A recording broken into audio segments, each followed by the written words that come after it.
The moment Florence Abbott saw the pine box loaded onto the back of the wagon, she made a decision that would unravel every careful plan she had ever made for her quiet, unremarkable life. It was the autumn of 1874, deep in the territory of New Mexico, where the red dust never quite settled, and the wind carried secrets from one canyon to the next like a gossiping old woman with nowhere better to be. Florence had arrived in the small town of Caro Wells 3 weeks prior, summoned by her uncle's letter to help manage his dry goods store after his wife had passed. She was 24 years old, broad-shouldered in the way women who worked were broad-shouldered. With dark chestnut hair she kept pinned tightly beneath a sun-bleached bonnet and brown eyes that most people found unreadable until she decided she wanted to be read. She had been crossing the main street with a bolt of calico tucked under her arm when she heard the shouting near the livery stable. "He's gone, then," said old Cyrus Pell, the blacksmith, to no one in particular. Frederick Fairchild dead before his 31st birthday. What a shameful waste of a good cowboy. Florence stopped walking. She did not know Frederick Fairchild. She had heard the name spoken around town the way people spoke of a man who inspired strong feelings, one side or another. He was said to be the best ranch hand in the territory, hired on a seasonal basis by the big spreads, a quiet man with a reputation for honesty and a temper he kept leashed like a well-trained dog. She had never so much as seen his face. But something about the flatness in Cyrus Pell's voice, the way he said the words with the same resignation people used when commenting on bad weather, made her stomach tighten in a way that had nothing to do with propriety.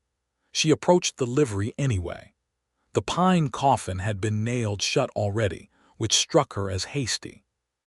It sat on the bed of a weathered buckboard wagon, and gathered around it were 4 men, all of whom appeared to be arguing with the quiet desperation of people who did not actually want to solve the problem they were arguing about. "Somebody has to take him back to Salinas Creek," said a young man she recognized as Denny Prout, one of the ranch hands from the Carver spread. He was maybe 19, with an unfortunate wisp of a mustache and the expression of someone who wished he were somewhere else entirely. "His sister lives there. His people are there. He can't be buried here in Caro Wells. He never even liked this town. Who says I'm riding 40 miles with a dead man?" said another of the group, a thick-necked fellow named Walt who Florence had seen loitering outside the saloon on more than one occasion. "Not me. I got work. I got a family." "A man ought to be buried with his family," Denny insisted. "Then you take him." "I can't ride. My horse threw a shoe and Cyrus won't have it fixed until tomorrow morning." Florence looked at the coffin. She looked at the men arguing. She looked back at the coffin and thought about a man dying before his 31st birthday, being nailed into a box before anyone had properly grieved him, and now being argued over like an inconvenient piece of furniture. She set down her bolt of calico against the livery wall. "I'll take him," she said. The arguing stopped. Every head turned toward her with the particular brand of surprise that men reserved for women who spoke plainly in public spaces. "Miss Abbott," said Cyrus Pell carefully, as though she might be suffering from sun fever, "that is 40 miles of rough country. The road runs through Cutter Pass and along the ridge above the Arroyo Seco. It is not a journey for—" "I have a wagon," Florence said. "I know how to handle a team. My uncle will manage the store for a few days without me. Salinas Creek is where he belongs, and someone should see him there properly." Denny Prout stared at her. "You didn't even know him, Miss Abbott." "No," she said simply, "but apparently none of you knew him well enough to inconvenience yourselves for him, so I suppose that makes us even." There was a long silence. The wind picked up and scattered a few dry leaves across the packed dirt street. "I'll help you hitch the team," Denny said quietly, and that was the end of the argument. She spent the remainder of that afternoon preparing. Her uncle, Harold Abbott, was a small man with enormous eyebrows and a habit of chewing on the ends of his reading spectacles when he was worried. He chewed them nearly in half while she explained her plan. "Florence, this is not sensible," he said. "Very few necessary things are sensible," she replied, packing a canvas bag with dried beef, hardtack, a canteen, a second shawl, and the small pearl-handled revolver her father had given her when she left Missouri. "I will be back within the week. At least wait for morning." "I will leave at first light," she agreed, because that much was reasonable. She slept poorly that night in the narrow cot above the store, listening to the wind work its way through the gaps in the window frame and thinking about what kind of man had a reputation for honesty and a temper kept leashed. She thought about dying young in unfamiliar country. She thought about her own mother, who had died in a house surrounded by people who loved her, and how different that was from dying in a town where strangers argued about who would carry your body home. She did not think it was strange that she could not stop thinking about it. Florence had always felt things more sharply than seemed convenient. At dawn she drove the buckboard to the livery, and Denny Prout, who had clearly not slept either, helped her move the pine coffin properly onto the wagon bed and secure it with rope. His hands were shaking slightly. "He was a good man," Denny said, tying a final knot. "I know I can't go with you, and I know that makes me look like a coward, but I want you to know that. He was a genuinely good man. He saved my life once, actually. Pulled me out from under a horse at the Carver Roundup. Never asked for anything in return. Never even mentioned it again." His voice broke slightly at the end. "He just went on working like it was nothing." Florence looked at the pine box and felt the sharp feeling in her chest grow sharper. "I'll see him home," she said. She left as the sun was clearing the eastern ridge, the two bay horses moving at a steady walk through the pale morning, the coffin riding behind her. The road out of Caro Wells was little more than a pair of wheel ruts pressed into the red earth, winding south and west through scrubby desert growth, ocotillo and creosote, and the occasional ancient juniper twisted into shapes that seemed to belong to a different and more dramatic world. Florence kept her eyes on the road and her hands steady on the reins, and let herself feel the strangeness of the situation without apologizing for it.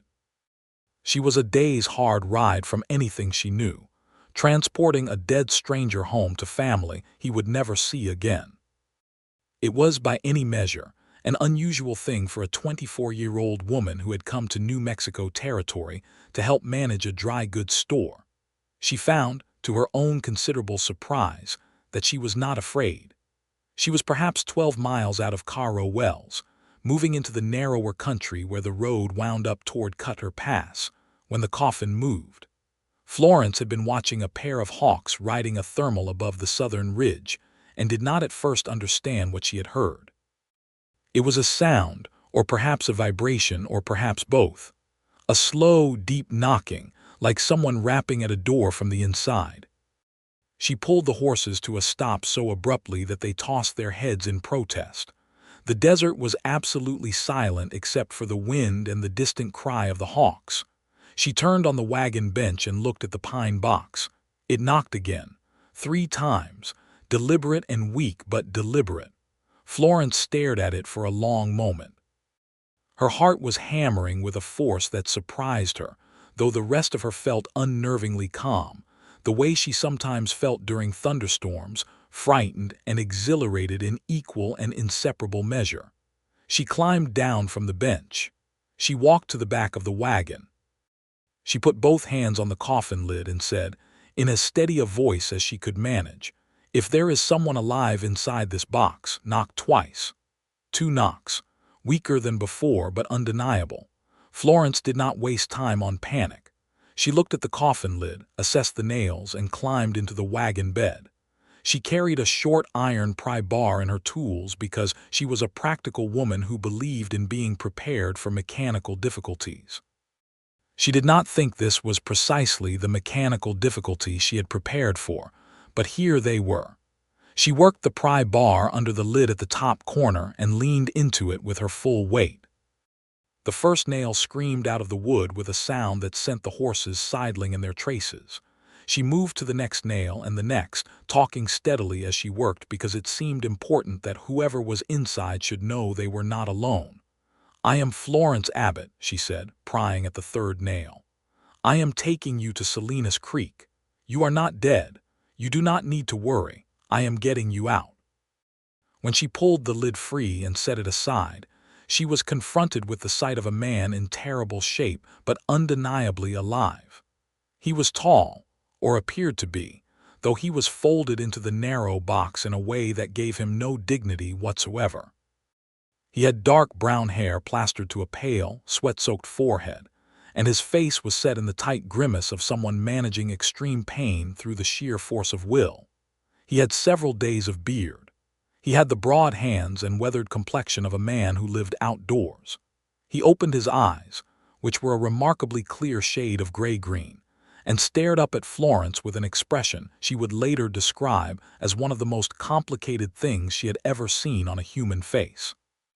It was gratitude and terror and confusion and relief all fighting each other for territory, none of them winning cleanly. "Am I dreaming?" he said. His voice was barely a rasp. "You are not," Florence said. "Are you Frederick Fairchild?" A pause. He seemed to need a moment to confirm this to himself. "Yes."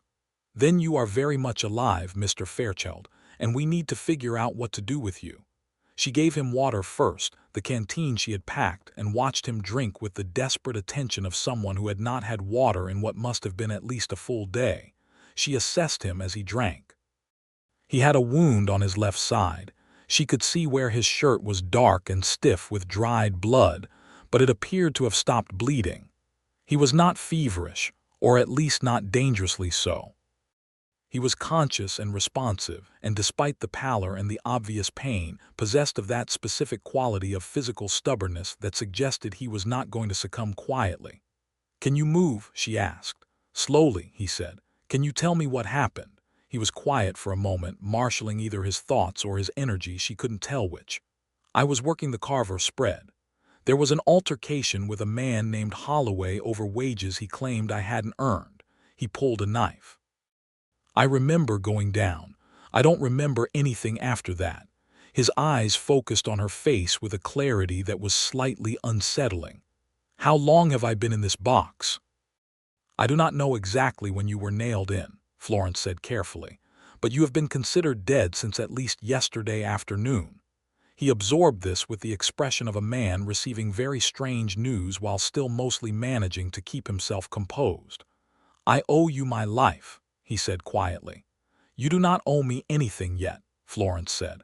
"Let us get you out of that box first and see what the situation actually is." Getting Frederick Fairchild out of a pine, coffin on the back of a moving wagon in the middle of the New Mexico territory was not a graceful undertaking. He was approximately 6 feet tall and broadly built, and had been in an extremely confined space for the better part of a day, and his left side hurt badly enough that he hissed through his teeth and went white around the mouth when he tried to lever himself upright. Florence did not flinch and did not offer sympathy in words, because sympathy in words would not help him. She put her shoulder under his arm and helped him sit up, and then carefully helped him swing his legs over the side of the coffin and lower himself to the wagon bed, where he sat with his back against the board side and breathed carefully. She examined the wound on his side. It was a knife wound, long and shallow, running along his lower ribs, and it had been bled freely and then clotted. It was not deep enough to have hit anything vital, which was the only reason he was alive, but it needed cleaning and dressing, and he needed food and a great deal more water.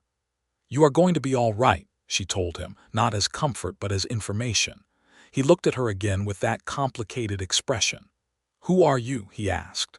"Not your name." "I mean, who are you that you were riding beside my coffin this morning?" Florence thought about how to answer that. "Someone with a wagon," she finally said, "and no particularly good reason not to help." He made a sound that might have been a laugh under better circumstances. "Florence Abbott," he said, as though tasting the name. "You told me your name when you were prying the lid off. I thought I was hallucinating an angel." "I am not an angel," she said firmly, because she found the comparison both flattering and deeply impractical. "I am a shopkeeper's niece from Missouri. Now, can you tolerate riding in the wagon bed? I think we should continue to Salinas Creek rather than turn back. Your family should know you are alive and you need a proper doctor." He thought about it. "There is a doctor in Salinas Creek," he said. "Name of Beaumont. Good man." He paused. "My sister is there, Clara." "Then we continue," Florence said. She helped him settle more comfortably in the wagon bed with her second shawl folded under his head, and the empty coffin lid laid to one side, as though it were simply an awkward piece of lumber they happened to be transporting. She gave him hardtack and dried beef, which he ate without complaint, and with the focused attention of a man who understood that he needed fuel regardless of whether he was in the mood for hardtack. Then she climbed back onto the bench and clicked the horses forward. The road wound up through Cutter Pass, which was beautiful in the particular indifferent way of places that did not care whether you found them beautiful or not. The red canyon walls rose on either side, striated in bands of rust and ochre and pale cream, and the juniper grew thicker here, perfuming the air with something dry and resinous and ancient. The sky above the narrow slot of the pass was a blue so deep it was almost violet. "Miss Abbott," said Frederick from the wagon bed. His voice was steadier now. The water and food were working on him. "Yes. Why did you volunteer to take me to Salinas Creek?" "Denny told me before the Carver roundup that you'd only been in Caro Wells 3 weeks. You didn't know me." Florence kept her eyes on the road as it curved around a rock outcropping. "Because someone should have," she said simply. He was quiet for a while after that. She could hear him shifting his position occasionally, trying to find the arrangement that hurt least, and she steered the horses carefully over the rougher sections of track so as not to jostle the wagon more than necessary. "I am not usually a man who requires rescuing," he said eventually, and she could hear in his voice that this admission cost him something. "I know," she said. "Denny Prout told me you pulled him out from under a horse at the Carver roundup and never mentioned it again." Another silence. "How did you know Denny was talking about me?" "Because he was talking about you the way people talk about someone who matters to them," Florence said. "He was young and frightened and he couldn't come with me himself, and he needed me to understand that you were worth the trouble." The road crested the pass and began to descend on the far side, opening out into a wider valley of pale yellow grass and scattered mesquite. Florence let the horses slow to a careful walk for the descent. "He's a good kid," Frederick said quietly. "Denny. He'll make a fine cattleman if someone gives him the chance." "What happened to you was an injustice," Florence said. She had been thinking about it as they rode.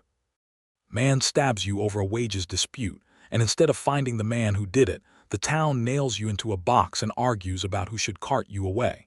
No doctor called, no sheriff looking into it, nothing. Just a coffin and a disagreement." She heard him exhale slowly. "That is the long tradition of men like me in places like this," he said, and there was something in his voice that was tired rather than bitter, which was somehow worse.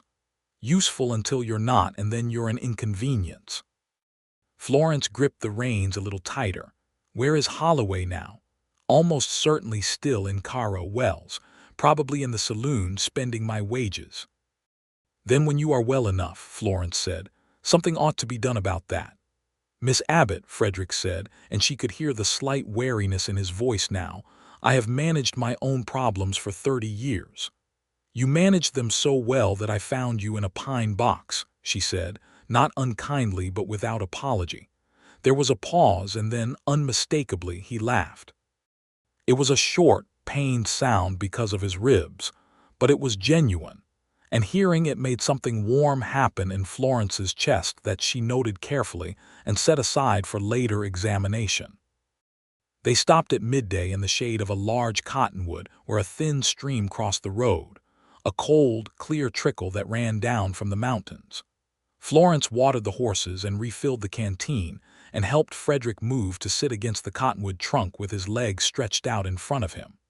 He looked considerably better than he had at first, though the color had not fully returned to his face, and he moved his left arm carefully, favoring the wounded side. He watched her water the horses with an expression she couldn't quite read. It was serious and attentive, the way people looked at things they were trying to understand. "You are not what I expected," he said. "What did you expect?" he considered. I don't know exactly, not someone so direct, I suppose. Most people soften things, you just say them. I have found that unsoftened things travel better, Florence said. Less gets lost on the way. The corner of his mouth curved. It was not quite a smile, but it was the intention of one. Where in Missouri are you from? A town called Benton's Crossing. It is small and dull, and I loved it and was suffocating in it in equal measure, she said. My father was a farmer. My mother taught school until she became too ill. I learned to drive a wagon and read a ledger before I was 12, and I can shoot reasonably well, though I prefer not to. That is a considerable list for someone who calls themselves a shopkeeper's niece. That is what I am presently, Florence said. It is not all I am. He was quiet for a moment and then said, No, I can see that. She looked at him directly, the way she had learned to look at people when she wanted to understand them without politeness getting in the way. He met her gaze steadily, with that gray-green look that she was beginning to understand was simply how he moved through the world, direct and undecorated. What are you, Mr. Fairchild? She asked. Besides a ranch hand. He took a slow breath that stretched slightly at his wound. A man who has been a great many things and hasn't settled into any of them yet, he said honestly. I have worked cattle since I was 16. I have thought about owning land, but land takes money and money takes time, and somehow there is always something that takes the time first. He paused. I have a degree of stubbornness that has served me well and got me into trouble in approximately equal measure. That is the truest thing I have heard anyone say about themselves in quite some time, Florence said. He smiled then. A real one, not the half-attempt from before, and it changed his face entirely, softened the lines of it, made him look younger and less guarded. Florence looked away at the horses and told herself very firmly that this was not the time or the place for any line of thinking that began with a man's smile. They rode on through the afternoon, the landscape shifting as they moved south and west, the canyon country giving way to longer, lower sweeps of grassland broken by the occasional dark rise of basalt. The horses moved well. The October sky was deep and clear, and the sun was still warm, but without the ferocity it had in summer. Florence stopped once more to water the horses and check Frederick's wound, which was holding clean and closed, and they ate the last of the hardtack and talked while the light went golden and then amber around them. She learned that his sister Clara was 3 years younger than him, married to a man named Thomas Hewitt who ran a small cattle operation near Salinas Creek, and that they had 2 children, a boy of 6 and a girl of 3, and that Frederick was their closest and most beloved relation, the kind of uncle who arrived with pocket gifts and stayed to help fix things and left the children bereft when he moved on to the next seasonal job. He learned that Florence's mother had died 4 years ago, and that her father, John Abbott, was still working his farm in Benton's Crossing with the help of his eldest son, and that Florence had come west partly to help her uncle and partly because she had felt, with increasing urgency, that staying in Benton's Crossing would mean becoming slowly invisible in a way she could not explain to anyone who had not felt it. I understand that, Frederick said. They were moving again, the wagon rolling south through the long grass as the light began to slant toward evening. The feeling of a place getting smaller around you. I left home at 16 for that same reason. And did the West make you larger or just make the place you were in bigger? Florence asked. He thought about it carefully, which she appreciated. He was not a man who gave quick, careless answers. Both, at different times, he said. There are moments out here when you feel like you could fill the whole sky, and there are other moments when you feel smaller than you ever did at home, because the scale of everything is so indifferent to whether you exist. Yes, Florence said immediately, because that was precisely it. That is exactly it. They looked at each other, and something passed between them that was not yet named but was unmistakably present. Florence returned her eyes to the road. As the last light was draining out of the western sky, she pulled the wagon to a stop beside a low outcropping of rock that offered some shelter from the wind and a level place to camp. They were perhaps 15 miles from Salinas Creek, which could be reached comfortably by midday tomorrow. Frederick helped with the horses, moving slowly but insisting on doing what he could, and Florence built a small fire from the dry wood she had brought and cooked a pan of beans and cornmeal she had packed in her canvas bag with the calm efficiency of someone who had been managing practical problems her whole life. They ate by the fire. The night around them was enormous and quiet, the stars appearing one by one and then all at once until the sky was thick with them, the Milky Way a broad sweep of silver light from horizon to horizon. "I keep thinking," Frederick said, looking at the fire, "about what it would have meant if you had not heard me." He paused. "If you had been less attentive, or if you had written off the sound as the settling of wood, or if you had simply decided not to investigate." Florence was quiet for a moment. "I thought about that too," she said. "While I was prying the lid, I thought about how close it had been, how different the morning would have been if I had not looked." "I would like to ask you something," he said, "and I would like you to be honest with me even if the honest answer is uncomfortable." "Of course," she said. "Why does it matter to you? I mean specifically, not in the general sense of being a person who helps others, which I can see that you are. But why me specifically, a man you had never met?" Florence turned her eyes from the fire to his face. He was watching her with that steady, serious attention, and she felt the weight of the question settle on her like something solid and warm. "I don't know exactly," she said, and then, because she had committed to honesty and she was a woman who kept her commitments, "I know that when I heard your name spoken as a loss, it landed differently than it should have for a stranger. I know that when I looked at that coffin, I could not make myself walk away. I cannot give you a logic for it that would satisfy a reasonable person. I can only tell you that it felt necessary in a way that very few things have felt necessary in my life." Frederick looked at her for a long moment. "That is the most frightening and the most comforting thing I have heard in a long time," he said quietly. She did not ask him to explain. She thought she understood. She laid out her bedroll near the fire and he settled with his back against the rock with the second shawl, and they were quiet for a while, the fire burning down to red coals between them, and she fell asleep to the sound of the horses breathing in the dark and the distant call of a coyote somewhere north of the road. She woke once in the night and found the fire nearly dead and added wood to it, and found Frederick awake, watching the stars with the specific quality of alertness that belonged to people who had recently been very close to not being alive anymore.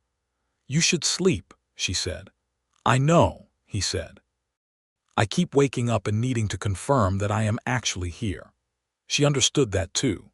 She lay back down and watched the fire catch the new wood and listened to the night, and after a while she heard his breathing slow and deepen into sleep. In the morning she woke early, as she always did, and made coffee on the rebuilt fire and was pouring it when he woke. He sat up slowly, tested his side with careful fingers, and seemed satisfied with what he found. He looked across the fire at her, with the early light making everything clean and pale, and she thought she had never seen a more genuine face.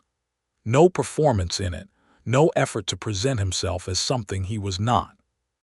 "Good morning," he said. "Good morning," she replied. "How is the wound?" "Stiff and complaining but behaving itself," he said, which she found to be an excellent description. She handed him coffee and he took it with both hands and drank it and looked out at the landscape, at the long pale sweep of the grassland in the early light, and said, "I have been thinking about Holloway, and I think you were right that something ought to be done."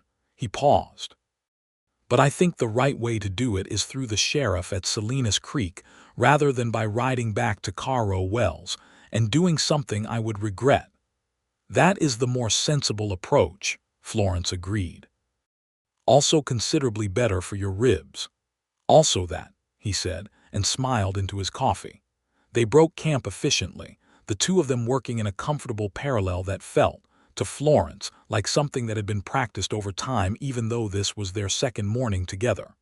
She had always found it easy to identify people whose rhythms matched hers, who moved through tasks with the same steady pace, who did not narrate every action or require reassurance at every step. Frederick Fairchild moved through the world that way, quietly capable, observant without being intrusive. She could not decide whether the fact that she noticed this was significant or simply the natural observation of someone spending sustained time with another person in a small space. She decided that the question would resolve itself in time, and that forcing a resolution would only produce a wrong answer. They reached Salinas Creek in the early afternoon. It was a larger and more settled town than Cairo Wells, with a proper main street of wooden buildings, a hotel, 2 saloons, a church, a doctor's office, and a telegraph station. The streets were busy with the particular energy of a market day. Wagons and horses crowded together, voices overlapping, the smell of horses and fresh lumber and frying food mixing in the bright October air.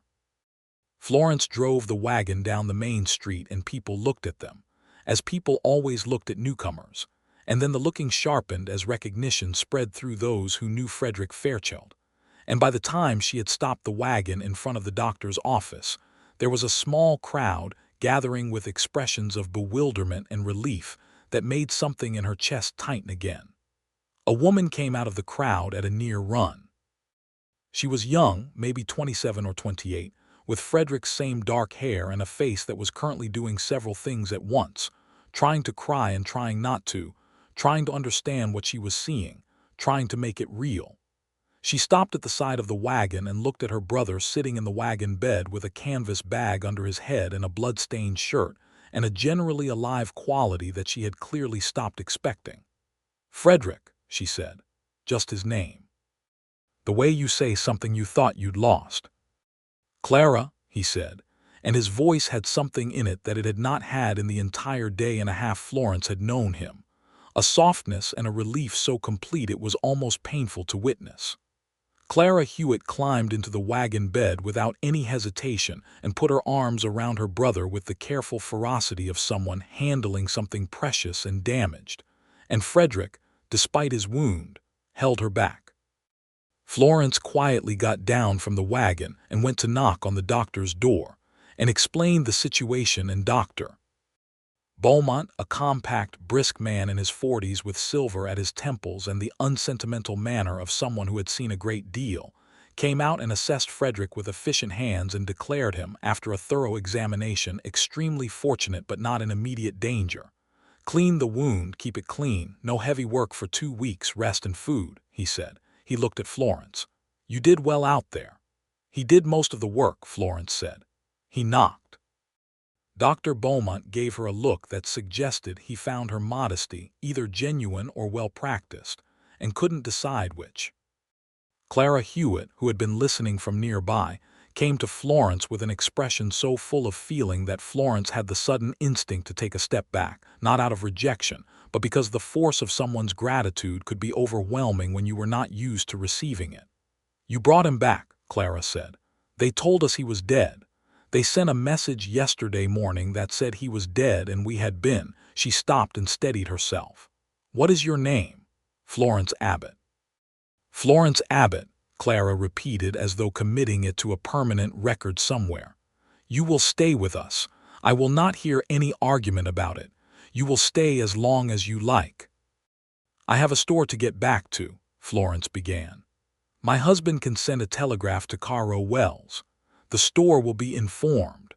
Clara's voice had the particular quality of a woman who was accustomed to managing households and people and outcomes, and Florence recognized it because she was the same way, and she found herself agreeing before she had fully decided to. Frederick's brother-in-law, Thomas Hewitt, was a rangy, sandy-haired man with an easy manner, and the sort of handshake that told you immediately whether you were dealing with a straightforward person. He shook Florence's hand with genuine warmth, and then helped move Frederick to the doctor's office for a proper dressing of the wound, and then to the Hewitt house on the western edge of town, a solid adobe structure with a large kitchen garden, and 2 enormous cottonwood trees that were in the process of turning gold. The 2 children, 6-year-old Sam and 3-year-old Lily, were summoned from wherever they had been and allowed to look at their uncle, who was now settled in a proper bed and looking considerably better for it. Sam, with the solemn practicality of small boys, asked to see the wound. Lily simply climbed onto the bed and sat on Frederick's good side with her hand on his arm with the completeness of someone who had decided this situation was now resolved and required no further discussion. Florence stood in the doorway and watched and felt, again, that warm thing in her chest that she was becoming resigned to feeling. She turned away and went to help Clara in the kitchen. There, over the business of preparing supper, Clara Hewitt told her the full story of what had happened at the Carver spread, as much as had been reported to the family. Holloway was a man who had been brought in as a foreman for the fall season and who had a reputation, apparently, among people who knew him, for creative accounting where seasonal wages were concerned. Frederick had confronted him directly about short wages after the final count, and Holloway had responded with a knife. The men present had apparently been confused about whether Frederick was dead or unconscious, and the nearest physician being in Carrow Wells, someone had made a rapid and wrong decision, and the machinery of burial had ground into motion before it could be stopped. "The sheriff here is a man named Archer," Clara said, stirring a pot with somewhat more force than the recipe required. "He has no jurisdiction in Carrow Wells, but he knows the sheriff there, a man named Greer. Thomas is going to see him tomorrow morning. Holloway is not going to simply walk away from this." "Good," said Florence. Clara looked at her sideways with a small, sharp smile. "Frederick told me you said something about him managing things so well that you found him in a pine box." "I did say that," Florence confirmed. "I like you very much," Clara said. Supper was a generous and warm affair, the table crowded with food and the children and Thomas's easy conversation and Clara's sharper wit. And Frederick came to the table against the doctor's strict recommendation, and ate with the determined appetite of a man making up for time lost in a pine box, and said almost nothing, but watched everything with an attention that Florence was beginning to think was simply how he processed the world around him. After the children were put to bed, and Thomas had gone out to see to the horses, Clara announced that she was tired and went to bed with the unapologetic efficiency of a woman who ran a household on a precise schedule, leaving Florence and Frederick alone in the kitchen by the low light of the oil lamp with the remains of the supper dishes and the comfortable warmth of the stove. "You don't have to stay on my account," Frederick said. "You should get some rest. You drove all day yesterday and all day today." "I am not staying on your account," Florence said evenly, beginning to stack the plates. "I am staying because I am not yet sleepy and the kitchen is warm." He made that almost laugh sound again. "Right." He was quiet for a moment. "Miss Abbott, Florence," she said, "we have ridden 40 miles together and you spent a portion of that time in a coffin that I pried open. I think we have earned first names." A pause. "Florence." He said it carefully, like he was learning the weight of it. "I need to say something and I am not certain I have the right words for it." She set down the plates and looked at him. He was looking at the table, at his own hands, large and work-roughened, resting flat on the tablecloth. "What happened," he said slowly, "is that I nearly died, and instead of dying I woke up to a woman I had never met, who was speaking to me through a coffin lid, who had ridden out alone with my body because she felt it was necessary, who kept me from panic and shock because she was so completely calm and practical that panic seemed like an irrational response, and who has been, in my observation, just exactly herself the entire time without any pretense or performance of any kind." He raised his eyes to her. "I don't know what to do with that. I don't know what it means yet. But I know that I am frightened by it in a way that has nothing to do with fear and everything to do with the fact that I owe you something I cannot calculate, and it makes me feel like the mathematics of my life have changed and I have not been given the new equations yet." Florence was quiet for a long moment. "I do not want to be owed," she said finally, and heard the truth of it as she spoke it. "I want to be chosen. There is a very large difference between those two things." He looked at her with those gray-green eyes and she watched him understand what she was saying. She watched it move through him, the distinction, and she watched him decide how to respond to it. "Then let me be clearer," he said. "I am frightened because I think I am already choosing you, And I have not chosen anything not for myself, not something that matters and is not work, not in a long time. And it scares me because it happened before I had a chance to consider whether it was sensible." "Sensible," Florence said, and something that was not quite a smile was happening in her face. "I drove a dead man 40 miles through Cutter Pass on the strength of a feeling. I am perhaps not the best standard for what is sensible." "No," he said, and now he was smiling, that real smile that changed his face.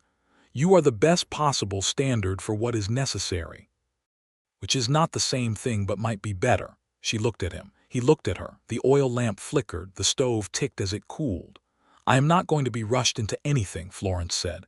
"I have a store to return to, you have a wound to heal and a man to report to the authorities and a great deal of rest to get. We are not characters in a dime novel." "No," he agreed, still smiling. "We are considerably more complicated than that." "Good," she said, "as long as we understand each other." "Florence," he said, "I understand you very well. That is precisely the problem." She picked up the dishes again and carried them to the basin and told herself, with mixed success, that the warmth she was feeling was simply the kitchen stove. She stayed with the Hewitts for 4 days. On the first day, Thomas Hewitt visited Sheriff Archer, and a telegraph was sent to Caro Wells and to Sheriff Greer. And by the second day, there was a reply that Holloway had been located and was in custody, his denials being undermined significantly by the testimony of 2 other Carver hands who had seen the altercation, and by the small detail that the man he claimed to have killed was currently alive and providing a detailed account from Salinas Creek.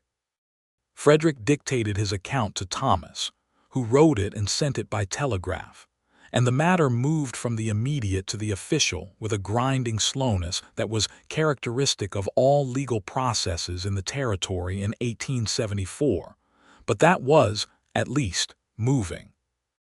On the second day, Frederick was well enough to sit outside in the kitchen garden in the afternoon sun, and Florence sat with him while Clara put the children down for their rest, and they talked for 3 hours about everything and nothing, Missouri and the territory and the nature of cattle work, and the peculiar economics of small dry goods stores and books they had both read and thoughts they had both had. She told him about her mother's illness, and how it had made her understand very early that things did not last, and that the correct response to that was not fear but attention. He told her about leaving home at 16 with $3, and a determination that had sometimes been indistinguishable from stubbornness, and how the territory had beaten him down and built him back up so many times that he no longer thought of those 2 processes as opposites. On the third day it rained, the first real rain in weeks, a steady gray downpour that turned the streets of Salinas Creek into shallow rivers and kept everyone inside. Clara taught Florence to make a particular kind of spiced cornbread that her grandmother had made, and the children ran in and out of the kitchen trailing mud, and Thomas and Frederick sat by the fire in the front room playing cards with a comfortable silence that told Florence everything she needed to know about the quality of that friendship. At some point in the afternoon, she looked through the doorway from the kitchen and saw Frederick looking back at her, and neither of them looked away. And Clara, stirring the pot at the stove beside her, said absolutely nothing but smiled at the cornbread in a way that was deeply smug. On the 4th day, the rain had passed and the world was washed clean and sharply bright, and Florence knew she needed to return to Caro Wells. She had been away long enough, and while Harold Abbott had telegraphed that he was managing, she was aware that managing and flourishing were different things, and that her uncle needed her. She packed her canvas bag in the guest room that Clara had given her and felt, with a clarity that she did not try to argue with, that she was leaving something behind. Not the place, not the warm house and the good people and the gold cottonwoods, though those were all real and would be missed. But something specific, something that had been growing in the particular manner of things that grew without asking permission. She came downstairs to find Frederick waiting in the front hall. He was dressed and standing, no longer moving with the careful deliberateness of someone managing a wound, though he still held his left side with a slight protective instinct. He had his hat in his hands and he was turning it slowly by the brim, which she had come to understand was what he did when he was thinking about how to say something.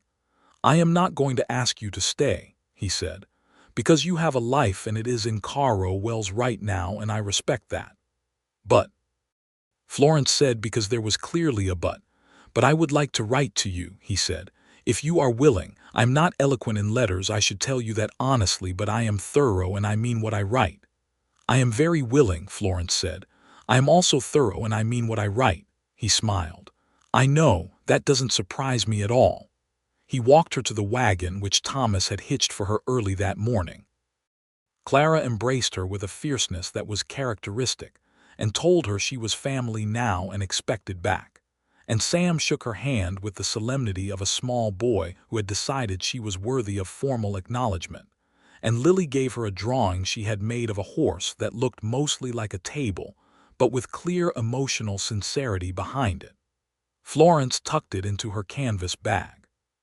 Frederick helped her up to the wagon bench, unnecessary because she was fully capable of climbing up herself, and they both knew that, but she allowed it because the touch of his hand was brief and warm and grounding, and she was taking it as the thing it was, which was a small act of choosing. "Frederick," she said from the bench. He looked up at her. "Take care of yourself," she said. "The world is, apparently, more inconvenienced by losing you than it knows." He held her gaze. "I know that now," he said quietly. "I did not know it before. I am learning it specifically from you." She clucked to the horses and drove out of Salinas Creek and did not look back because she was a practical woman. But she felt his watching like warmth against the back of her neck until the road curved north and the town fell away behind the hills. The letters began the following week. His first letter arrived 11 days after she returned to Caro Wells, written on a single sheet of paper in a hand that was large and careful, slightly cramped in places where he had tried to fit more thought than space allowed. He wrote about the wound, which was healing well. He wrote about a conversation he had with Sheriff Archer about the possibility of the Holloway case going to a proper territorial court, which it appeared it might. He wrote about a morning he had spent helping Thomas mend fence, and how good it had felt to work, to actually use his body for something useful again. And then, at the end, almost as an afterthought but clearly not an afterthought, "I think about our conversation in the kitchen most days. I have been considering what you said about being chosen rather than owed. I find that I have no interest whatsoever in owing you anything. I find that I have a very large interest in the other thing." Florence read it 3 times at the counter of the dry goods store, and then folded it and put it in the pocket of her apron, and spent the rest of the day in a state of distracted warmth that her uncle noticed, and had the good sense not to comment on. She wrote back that evening. She wrote about the store and about Harold Abbott, who was a good man but somewhat overwhelmed by inventory, and who had reorganized the flour sacks in a way that defied spatial logic, and that she had been gently correcting for the past week. She wrote about Caro Wells, which she was beginning to understand better, its rhythms and its people, the good and the less good. And then she wrote, "I should tell you that I am not a woman who says things she does not mean or implies things she does not intend. So when I tell you that your letters are something I look forward to, I mean it with precision and without any attempt to manage the significance of it." He wrote back within the week. The letters accumulated through October and into November with the satisfying regularity of something both parties were fully committed to. They were not love letters, not exactly, not in the conventional sense of flowery declarations and poetic sentiment. They were something better. They were two people thinking out loud to each other with the trust of those who have already, in the most fundamental way, been as honest with each other as it is possible to be.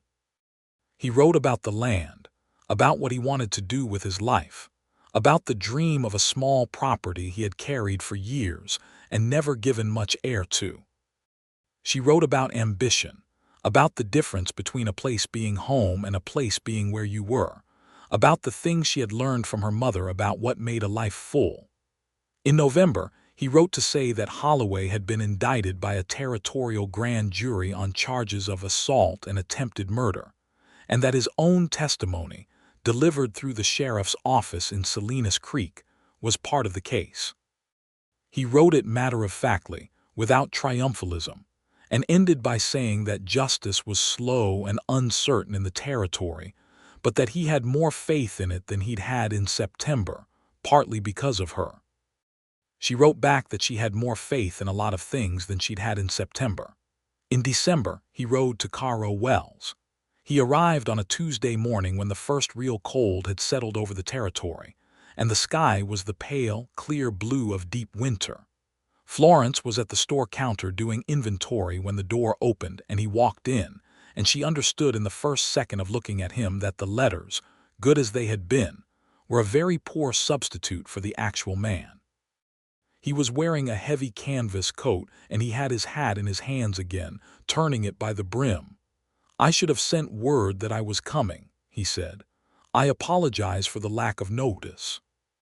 "You do not need to apologize," Florence said, and set down her inventory book. He looked at her with that direct, undecorated attention, and she looked back, and they were both remembering the wagon and the pass and the kitchen and the letters, all of it simultaneously, and it was present in the air between them like a fifth season. "I came because I wanted to ask you something face to face," he said. "It didn't seem right to do it in a letter." "Ask it," she said. "I would like to court you properly," he said. "I would like to spend time with you and learn you and be learned by you and do this the right way, the deliberate way, the way you said you wanted, being chosen and not owed. And I would like to know if you would allow that." Florence looked at him for a long moment. She thought about pine coffins and 40 miles of red desert road and 3 hours talking in a kitchen garden in October sunshine, and a stack of letters in the drawer of her bedside table that she had read so many times the paper was beginning to go soft at the folds. "I would allow that," she said. "Very much." He let out a breath that was not quite a laugh and not quite a sigh but contained elements of both, the particular exhale of a person who has been holding something in carefully and has now been given permission to set it down. "Good," he said. "That's good." And then more quietly, "Thank you." "Don't thank me yet," she said, smiling. "I am, as you have noted, very direct. That is not always easy to live alongside." "No," he said, smiling back in a way that reached all the way to those gray-green eyes. "But I have found that easy and good are not the same thing." He stayed in Caro Wells for 5 days. He slept at the boarding house 2 doors down from the store, and he spent the days with Florence in the way that courtship happened in frontier towns in 1874, which was not precisely private, but was full of its own tenderness. He helped in the store in the mornings, because he was a man who needed to be useful, and because it gave them hours of conversation over crates and ledgers and the quiet back and forth of shared work. They ate supper together at the boarding house table with Harold Abbott, who was clearly charmed by Frederick in the manner of a man who had been worrying about his niece for some time, and was now relieved to see the direction things were taking. They walked along the edge of town in the evenings, while the cold came down from the mountains, and the stars appeared, and the coyotes started up their nightly conversation in the distance. On the 4th evening they walked to the edge of town and stood at the place where the road began its long southward run toward the country they had ridden through together, the road visible as a pale, pale line in the dusk, winding away toward the darkness. "I have been thinking about the land," Frederick said. He was looking at the horizon. "There is a parcel 12 miles south of Salinas Creek. Good grass, a reliable well, adequate shelter from the north wind. The man who owns it has been looking to sell.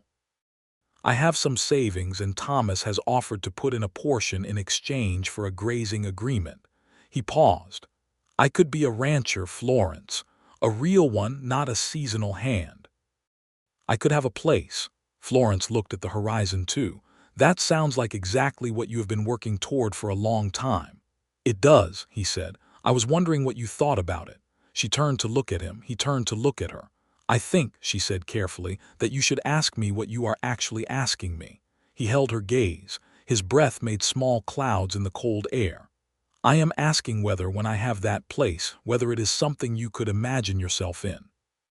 Whether the territory is something you could imagine becoming yours.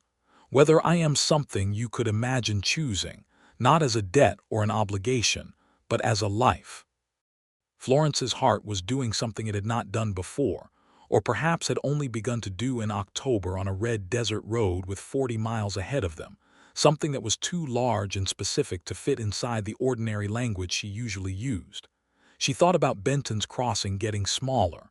She thought about the necessity of this man. She thought about everything unsoftened traveling better. "Yes," she said, clearly, directly, without decoration. "I can imagine all of those things.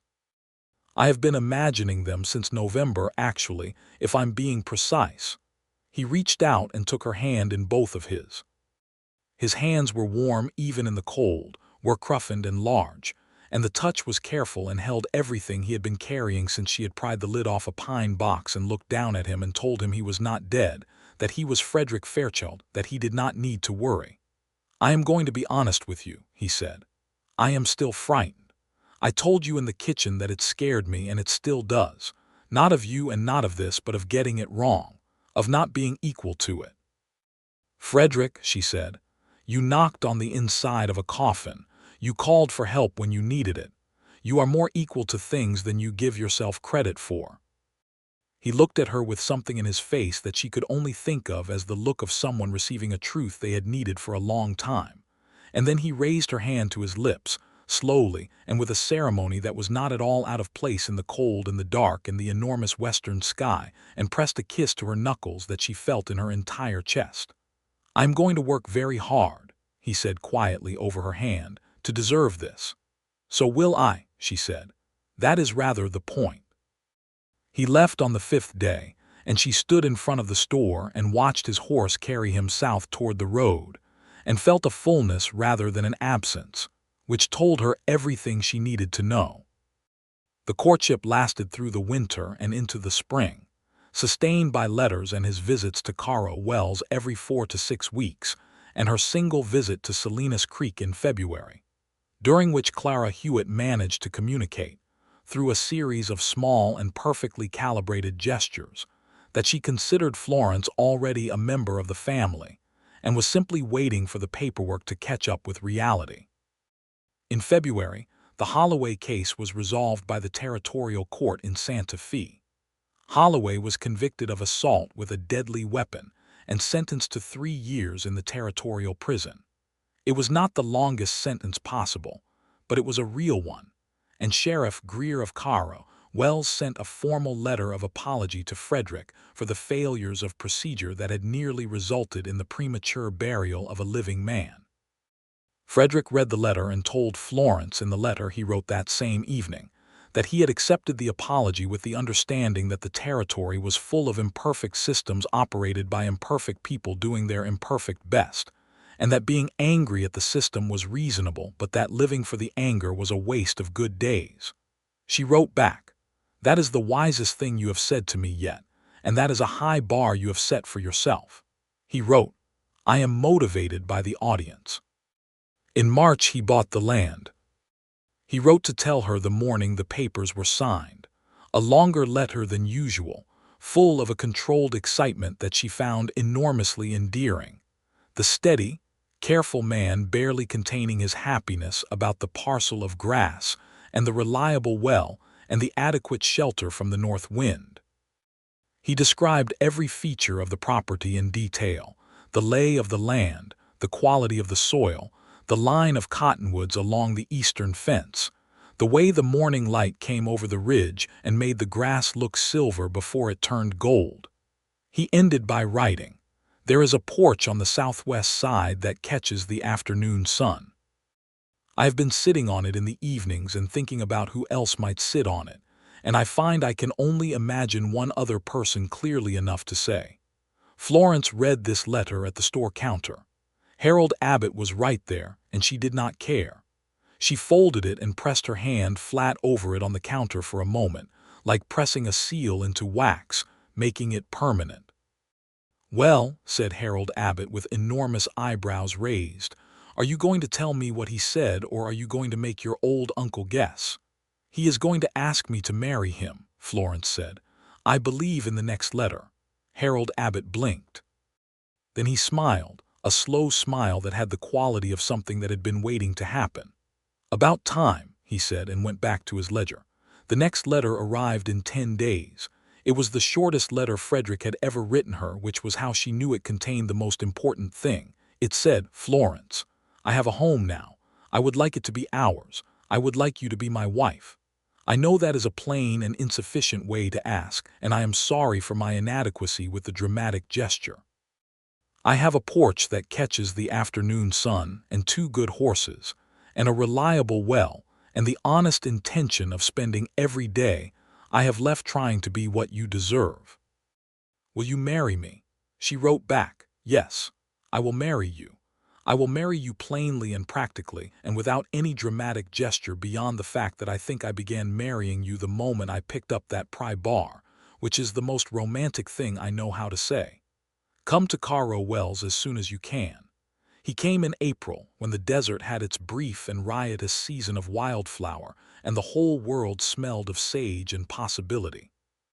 He rode up the main street of Caro Wells on a fine bay horse and came into the store, and Florence was there, and they looked at each other with the full accumulated weight of 6 months and 40 miles and a coffin and a porch that caught the afternoon sun. "Hello," he said. "Hello," she said. "I brought a ring," he said. "It is not extravagant. I put the extravagance into the well because water seems more practical." "Water is definitely more practical," Florence said. "Let me see." He produced the ring.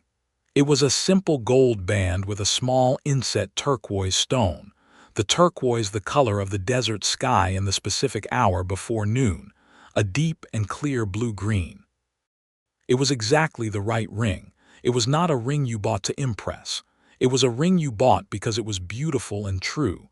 She held out her hand and he put it on, and it fit, and they both looked at it on her finger for a moment with the particular attention of people marking a thing. "It's the right color," she said. "I thought so," he said. "It's the color of the sky the morning you let me out." She looked up at him. He was watching her with his steady gray-green eyes and the real smile and the complete absence of performance that she had loved from the first moment she had understood it. "Frederick," she said. "Florence," he said. And then she kissed him, because she was a practical woman who saw no reason to delay necessary things, and he kissed her back with a warmth and a completeness that told her everything she had suspected and hoped and known since October, that this was not a thing that had happened to them but a thing they had built together, slowly and deliberately and honestly, the way good things were built to last. They were married in May.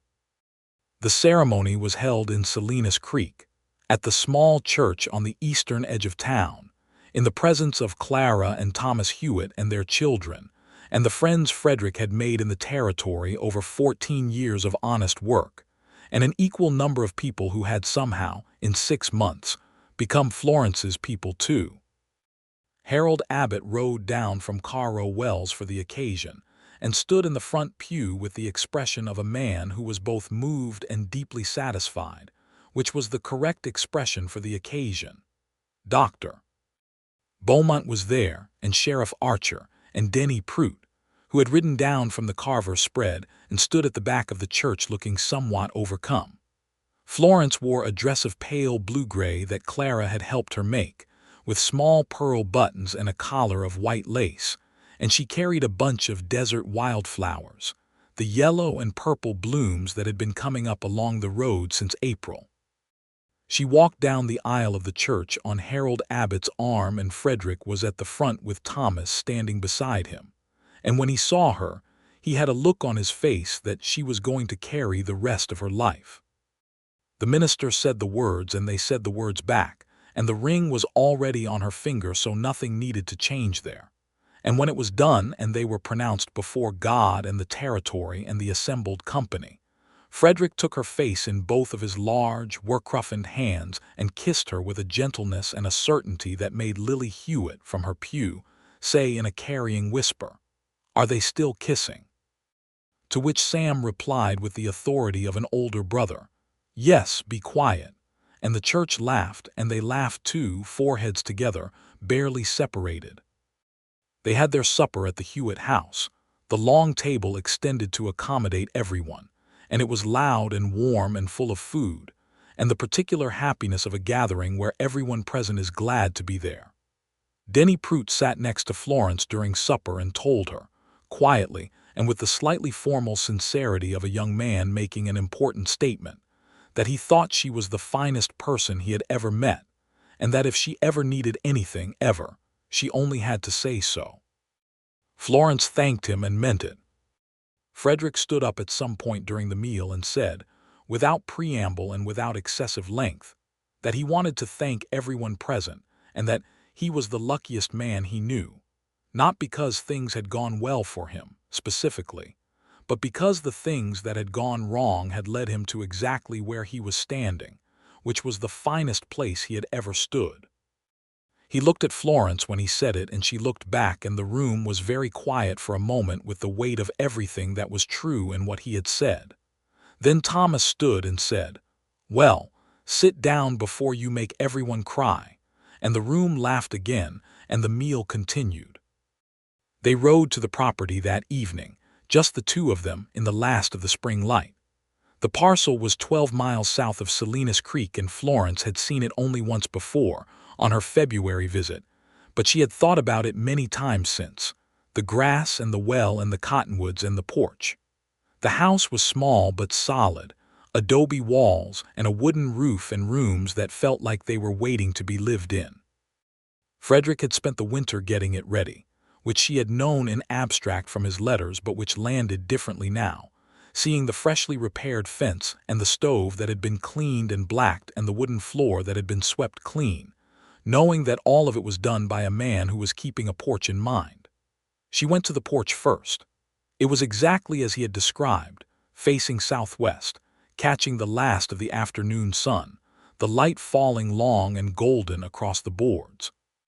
She sat on the step and looked out at the land, at the grass still faintly silver in the late light, at the line of cottonwoods along the eastern fence going dark against the sky, at the first star appearing in the deep blue above the western ridge. Frederick came and sat beside her. They were quiet for a while with the land around them and the evening coming on. "We should talk about practical things," Florence said. "The store. My uncle will need a replacement. I have some thoughts on reorganizing the accounts here." "I thought we might," he said, and there was the laugh in his voice. "Yes, let us talk about all of those things." "But not right now," she said. "No," he agreed. "Not right now." He put his arm around her and she leaned into him, her head against his shoulder, and they sat on the porch that caught the afternoon sun and watched the stars appear over the land that was theirs.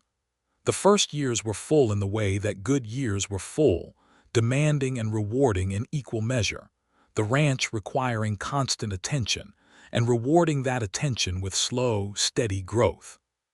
They acquired cattle, a small herd to begin with, and Frederick managed them with the competence of 14 years of range experience and the particular engaged energy of a man working for himself for the first time.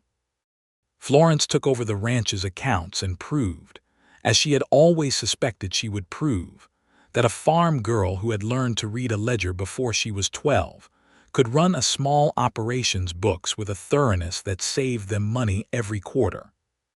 She made 2 trips back to Caro Wells to help Harold Abbott find and train a replacement at the store, a capable young woman from Albuquerque named Martha Ellis, who had a head for commerce and a brisk practicality that reminded Florence slightly of herself at 20, and that she therefore trusted completely. Harold Abbott sold the store the following year and retired to a small house in Salinas Creek, partly because the work was becoming too much for him and partly, Florence suspected, because he did not want to be far from the only family he had left. He came to supper at the ranch every Sunday, riding out on a brown mare that was as old as he was and equally unhurried, and ate Clara and Thomas's excellent food and read to the children in the evenings and became, over time, a fixture of the household that no one could imagine being without. In the spring of 1877, 3 years after the wedding, their son was born. He came in March, with a March storm howling outside, and Dr. Beaumont making the 12-mile ride in the cold and arriving exactly in time, which was the doctor's particular specialty. The labor was long and difficult, and Frederick spent a significant portion of it outside the bedroom door in a state of barely contained panic that Clara managed with the efficiency of someone who had no patience for men falling apart when women were doing the actual work. When Dr. Beaumont came out and told him it was a boy and that Florence was tired but well, Frederick sat down on the floor of the hallway with his back against the wall in a way that said everything that needed to be said. He was allowed in after a few minutes, and he came to the bed and looked at his wife, and at the small, red-faced, disgruntled human being she was holding with the exhausted competence of a woman who was not going to let surprise get in the way of doing what needed doing, and his face did the complicated, involuntary thing that faces did in those moments. "Hello," Florence said to Frederick. She sounded tired but entirely herself. "Come and meet your son." He sat on the edge of the bed and looked at the baby with an expression that was new on his face, something she had not seen before, a wonder so unguarded it was almost painful. He put out his hand, and the baby wrapped small fingers around his index finger with the mindless, instinctive grip of the very new, and Frederick made a sound that was not quite a laugh and not quite a sob but belonged to the same country as both. "James," Florence said. She had told him the name weeks ago. James Harold Fairchild. Harold for her uncle, which had made Harold Abbott cry into his coffee when they told him. "James," Frederick said, trying it out. He looked at Florence. "You are extraordinary." "I am extremely tired," she said. "But yes, I am also extraordinary, both things." He kissed her forehead with enormous care and stayed beside her, while James Harold Fairchild made his opinions about the world known in the small, insistent way of people who are new to it. James grew with the confident ease of a child who was thoroughly loved on all sides. He had Frederick's dark hair and Florence's brown eyes, and the specific quality of stubbornness that appeared to be genetic, which they were both quietly pleased about even when it was inconvenient. He learned to ride at 3, sitting in front of his father on the bay horse with the complete fearlessness of a child who has not yet learned there is anything to be afraid of. He learned to read at 4, because Florence had no patience for the alternative, and learned to do sums at 5, because that was when the opportunity arose. In 1879, their daughter was born. They named her Eleanor after Frederick's mother, and she arrived with considerably less drama than James had managed, as though she had reviewed her brother's entrance and decided to be more efficient. She had Florence's chestnut hair and Frederick's gray-green eyes, and a quality of focused observation from approximately the first week of her life that made people who met her feel they were being assessed and found either adequate or wanting. "She looks at me like she's deciding something," Denny Prout said once, holding her at Sunday supper at the Hewitt house, which had become a weekly institution. "She is," Florence confirmed.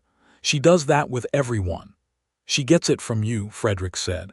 "She gets it from both of us," Florence said. "You look at things exactly that way. You have always looked at things exactly that way."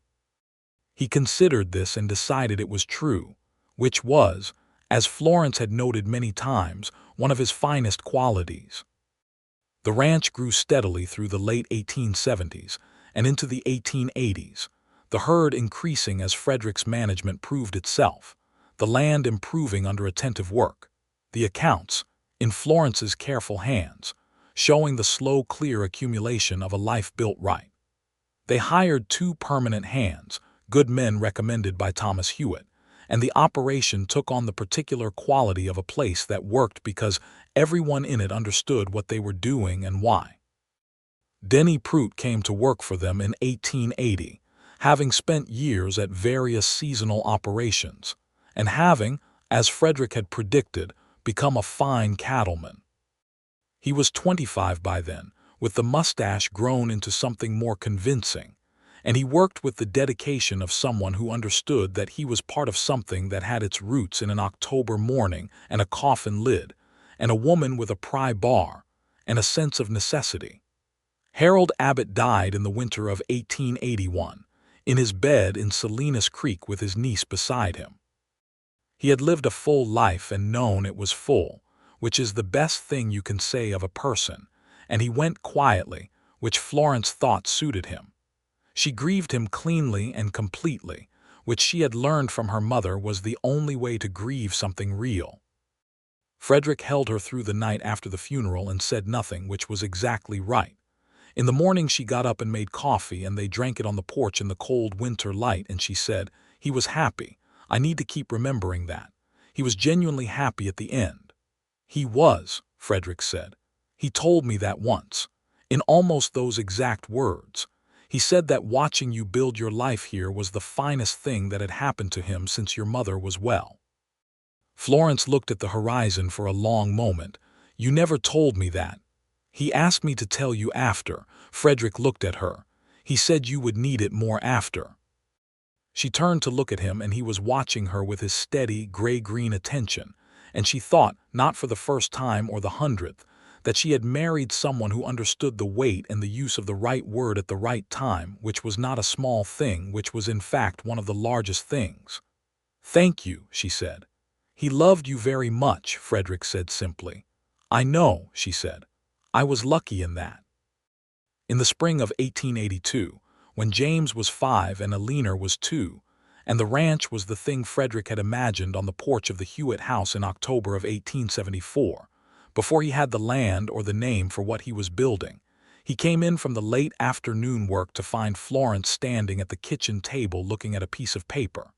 He recognized the quality of her stillness, which was the stillness of someone processing something that required a moment. "What is it?" he said. She looked up. She was smiling, and it was the specific smile of someone whose smile is carrying news. "We are going to need a third room," she said. He stared at her. "A third," he said. "James will be very pleased with himself about this," she said. "He has been asking for a brother for 6 months. He might get a sister," Frederick said, still staring. "He might," Florence said. "He will be significantly less pleased about a sister." "Eleanor will approve," he said, and then, "Florence." He said her name the way he had always said it, with the specific weight of a man who understood what the word contained, the meaning that had accumulated in it over 8 years of letters and arguments and laughter and hard work and grief, and the 1,000 ordinary mornings that made up a life. He crossed the kitchen and took her face in both hands and kissed her forehead, her temple, the corner of her mouth, each small placement deliberate and careful and full. "Are you happy?" he asked quietly. "More than I knew was available," she said honestly. "Are you?" He looked at her for a long moment, at his wife with her dark chestnut hair escaping its pins in the way it always did by evening, at her brown eyes that were entirely readable to him now, had been for years, at the face that he had looked at first from the inside of a pine box in the belief that he might be hallucinating, and that he had been looking at every day since with the increasing understanding that the mathematics of gratitude and choosing were not opposites but the same equation looked at from different directions. "I am frightened of how happy I am," he said. "Same as always." "I know," Florence said. "That is, I have told you the appropriate response to good fortune. Not taking it for granted. You taught me that," he said. "We taught each other," she said firmly, because this was a point she had been making for 8 years, and she intended to continue making it until it was fully received. He smiled. The real one, the one that reached the gray-green eyes and changed his face and had always, since the first time she had seen it over a tin cup of coffee beside a desert road, made something in her chest do what her chest had been doing since October of 1874. "All right," he said, "we taught each other." Outside the kitchen window, the afternoon light was going golden over the land, the grass silver-edged in the last of the sun, the cottonwoods along the eastern fence full and green in the spring. James was visible through the window, small and determined, trying to convince one of the ranch dogs to demonstrate a trick It had no intention of demonstrating. Eleanor, if Florence knew her daughter, was somewhere nearby cataloging her observations about the situation. The third child, another son, arrived in October of 1882, which Florence thought was appropriate. They named him Thomas, after the man who had helped make everything possible, and Thomas Hewitt stood at the baptism in the Salinas Creek Church with an expression that was several dignified things at once. The Sunday suppers continued.